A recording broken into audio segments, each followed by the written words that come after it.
Dear viewers, good evening to all of you. Today I would like to deal with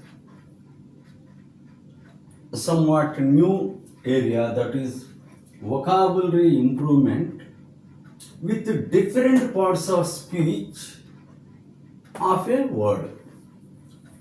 ఒక word సంబంధించిన రకరకాల parts of స్పీచ్ను మనసులో ఉంచుకొని ఆ వొకాబులరీని మనం ఇంప్రూవ్ చేసుకోవడం. ఉదాహరణకి కంప్లై అనే వెర్బ్ ఉంది, దానికి ఆబ్జెక్ట్ ఉండదు. ఆబ్జెక్ట్ వాడాలంటే ప్రిపోజిషన్ ఉండాలి ఆ వెర్బ్ తర్వాత. అందువల్ల వీటిని ఇంట్రాన్సిటివ్ వెర్బ్ అంటారు, అంటే ఆబ్జెక్ట్ లేని వెర్బ్ అనమాట. ఇది కంప్లై, ఇంట్రాన్సిటివ్, అకర్మక క్రియ అంటారు తెలుగులో. ఒబే ఆర్ ఫాలో అని అంటారు. మీనింగ్ అంటే కంప్లై విత్ అని వస్తే ఒబే ఆర్ ఫాలో అని వస్తుంది అనమాట. జనరల్ మీనింగ్ ఇది.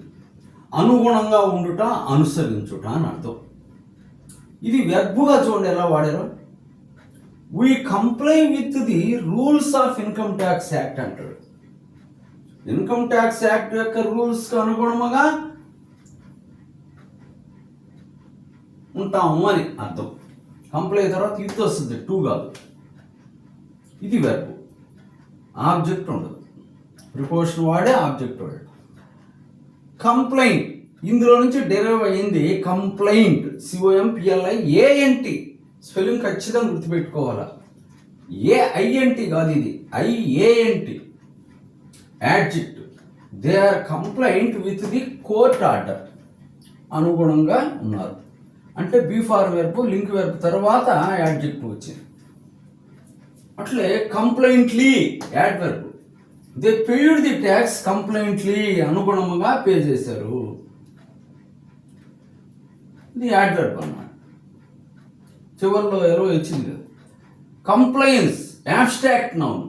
కంప్లై అనే వెర్బ్ నుంచి వచ్చిన నౌన్ వచ్చి కంప్లైన్స్, అది యాబ్స్ట్రాక్ట్ నౌన్, అంటే ఇది ఏ టైప్ ఆఫ్ నౌన్ అన్నమాట.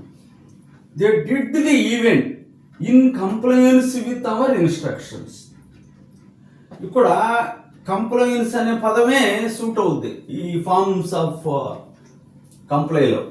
నౌన్ ఫార్మే సూట్ అవుద్ది ఇక్కడ, ప్రిపోజిషన్స్ వచ్చినాయి కాబట్టి. ఇట్లా నౌన్గా వాడుకోవటం.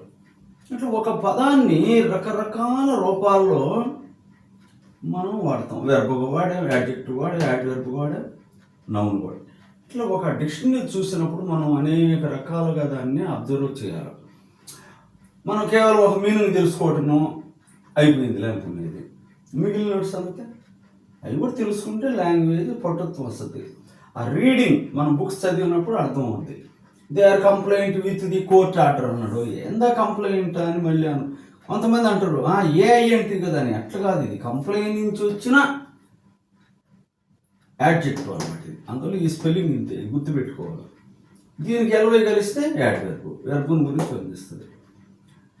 కంప్లైన్స్ నౌన్, నౌన్ మాదిరి వాడుకోవడం. నౌన్ ఎన్నో రకాలు వాడతారని తెలుసు, దాని ప్రకారం వాడాలన్నమాట. ఇట్లా పదాన్ని రకరకాలుగా ఎలా వాడాలా పార్ట్స్ ఆఫ్ స్పీచ్లో అని చూసాము. ఇవి కొన్ని చూస్తాం మనం. Thank you very much for ever being with.